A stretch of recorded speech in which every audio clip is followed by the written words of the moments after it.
Ula Romeni dan Mauro Ziljestra tengah bersiap menyelesaikan dokumen, sementara Martin Paes kini resmi mendapat izin dari FIFA untuk memperkuat timnas Indonesia. Jangan lupa untuk like, komen, dan subscribe agar kalian tidak ketinggalan informasi terbaru seputar sepak bola tanah air.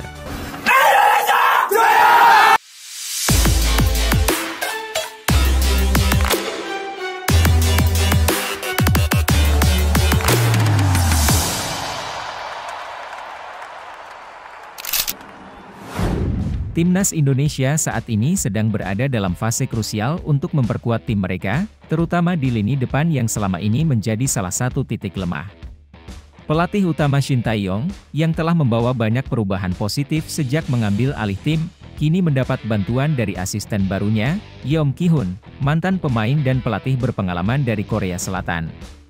Kehadiran Yeom Ki-hun di Indonesia tidak hanya untuk membantu Shin Tae-yong dalam strategi dan taktik, tetapi juga untuk memberikan fokus khusus pada pengembangan dan peningkatan kualitas para penyerang timnas. Setibanya di Indonesia, Yeom Ki-hun langsung bergerak cepat.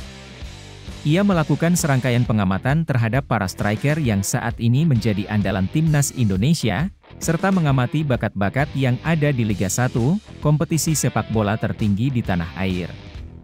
Hasil pengamatan tersebut memberikan kejutan bagi Yeom Ki-hun. Ia menemukan bahwa meski banyak penyerang yang memiliki latar belakang bermain di Eropa, tingkat efektivitas mereka di depan gawang masih jauh dari yang diharapkan.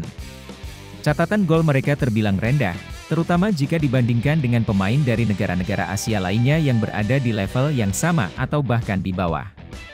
Melihat kenyataan ini, Shin Tae-yong dan Yeom Ki-hun menyadari bahwa timnas Indonesia membutuhkan suntikan tenaga baru di lini depan. Keduanya sepakat bahwa memperkuat lini serang adalah prioritas utama jika Indonesia ingin bersaing di level Asia. Dari sini, perhatian mereka tertuju pada para pemain keturunan Indonesia yang memiliki potensi besar dan sedang berkarir di Eropa. Salah satu pemain yang menjadi sorotan adalah Mauro Ziljestra, striker muda keturunan Indonesia Belanda yang saat ini bermain untuk klub di Eredivisie U21, salah satu liga pengembangan pemain muda paling bergengsi di Eropa. Mauro Ziljestra dikenal sebagai penyerang yang cepat, memiliki kekuatan fisik yang mumpuni, serta naluri gol yang tajam. Dalam beberapa musim terakhir, ia tampil impresif dengan mencetak banyak gol dan memberikan kontribusi penting bagi timnya. PSSI segera bergerak cepat untuk mengurus proses naturalisasi Mauro, dan kini tinggal menunggu proses administrasi selesai agar ia bisa bergabung dengan timnas Indonesia.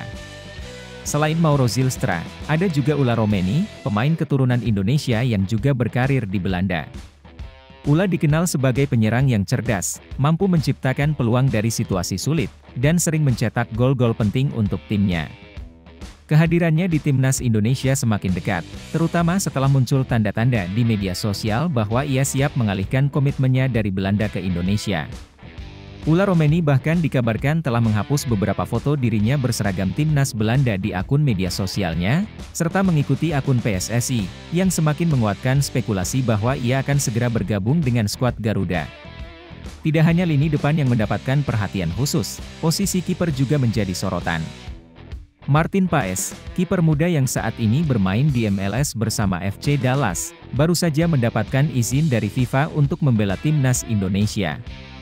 Proses naturalisasinya sempat melalui jalan panjang, namun dengan bantuan dari Federasi Sepak Bola Belanda, KNVB, akhirnya Martin Paes resmi diperbolehkan memperkuat Indonesia. Kehadiran Martin di bawah mister gawang diharapkan dapat memberikan rasa aman dan menambah kekuatan pertahanan timnas Indonesia yang selama ini kerap kali menjadi sorotan. Dengan adanya Mauro Ziljestra, Ula Romeni, dan Martin Paes, timnas Indonesia diproyeksikan akan memiliki tim yang lebih kompetitif.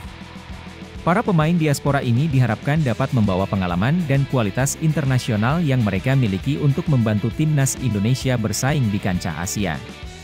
Namun, tantangan besar masih menunggu. Yeom Ki-hun dan Shin Tae-yong harus bekerja keras untuk memadukan pemain-pemain ini dengan skuad yang ada saat ini, sambil terus memantau perkembangan pemain di Liga 1 yang juga memiliki potensi untuk dipanggil ke timnas. Meskipun banyak harapan yang diletakkan pada para pemain keturunan ini, Yeom Ki-hun tetap menyadari bahwa tidak ada jaminan langsung mereka akan berhasil. Penyesuaian dengan gaya bermain tim, adaptasi dengan iklim dan kultur sepak bola Indonesia, serta tekanan besar dari harapan publik adalah beberapa tantangan yang harus dihadapi. Oleh karena itu, kerja keras, disiplin, dan mental yang kuat menjadi kunci keberhasilan mereka. Di sisi lain, kehadiran pemain-pemain ini juga menjadi motivasi bagi penyerang-penyerang lokal yang saat ini ada di Timnas Indonesia, seperti Ramadan Sananta, Dimas Drajat, dan Rafli Mursalim. Mereka harus membuktikan bahwa mereka masih layak menjadi pilihan utama, meski ada pemain diaspora yang siap merebut tempat mereka. Kompetisi sehat ini diharapkan bisa meningkatkan performa keseluruhan tim. Dalam beberapa bulan ke depan, semua mata akan tertuju pada bagaimana proses naturalisasi ini berjalan dan bagaimana para pemain baru ini bisa beradaptasi dengan tim.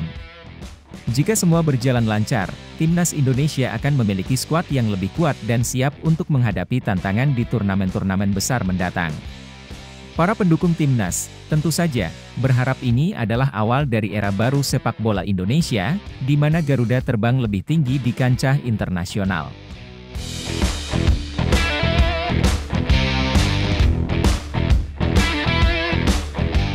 Bagaimana menurut kalian?